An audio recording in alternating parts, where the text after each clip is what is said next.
Good evening and welcome to the channel's studios here in London with your international news around the world in 5.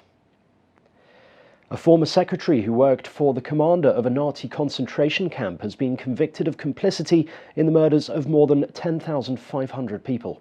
97-year-old Irmgard Furchner was taken on as a teenage typist at Stutthof and worked there from 1943 to 1945. Furchner, the first woman to be tried for Nazi crimes in decades, was given a 2-year suspended jail term. Although she was a civilian worker, the judge agreed she was fully aware of what she was doing at the camp. Some 65,000 people are thought to have died in horrendous conditions at Stutthof, including Jewish prisoners, non-Jewish Poles, and captured Soviet soldiers.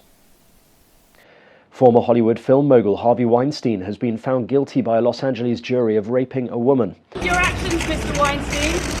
The 2-month trial heard how Weinstein used his influence to lure women into private meetings before attacking them. The 70-year-old Oscar winner is facing up to 24 years in prison when he is sentenced. He is already serving 23 years in jail after he was convicted of rape and sexual assault at his first trial in New York 2 years ago. Pakistani security forces have retaken a police station that was captured, killing all 33 hostage takers. Here, smoke can be seen rising from the highly fortified counter-terrorism interrogation centre. Islamist militants from the Pakistani Taliban seized the centre in the remote northwestern Bannu district. Several people, including security officials, were inside at the time.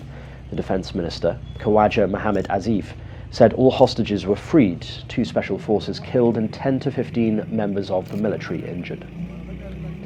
Ukrainian President Volodymyr Zelensky has made an unannounced visit to the frontline city of Bakhmut, where Ukrainian and Russian forces have fought a fierce months-long battle. In video footage shown on the Freedom TV channel on Telegram, Mr. Zelensky wished his troops well. He met troops and handed out awards to soldiers. For months, Bakhmut has been a key target for Russian forces in the Donetsk region. However, Ukrainian forces have been able to hold back the advance. The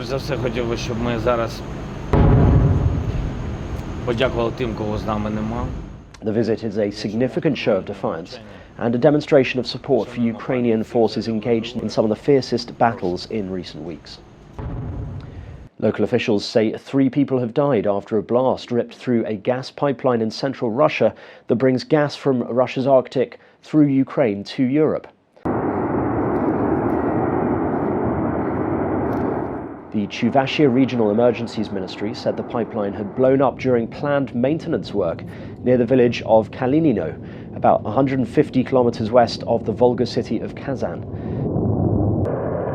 The pipeline, built in the 1980s, enters Ukraine via the Sudza metering point, currently the main route for Russian gas to reach Europe. Sam Bankman-Fried, the boss of the failed cryptocurrency exchange FTX, has agreed to be extradited to the US to face charges. Hey Sam! The 30-year-old, who lives in the Bahamas, has been accused of committing one of the biggest financial frauds in US history. A source close to Mr. Bankman-Fried, who denies the allegations, said he had agreed to be extradited. FTX has filed for bankruptcy, leaving many people unable to withdraw funds. According to the court filing, FTX owed its 50 largest creditors almost $3.1 billion. And that's your international news around the world in 5. Now back to the channel's studios in Lagos.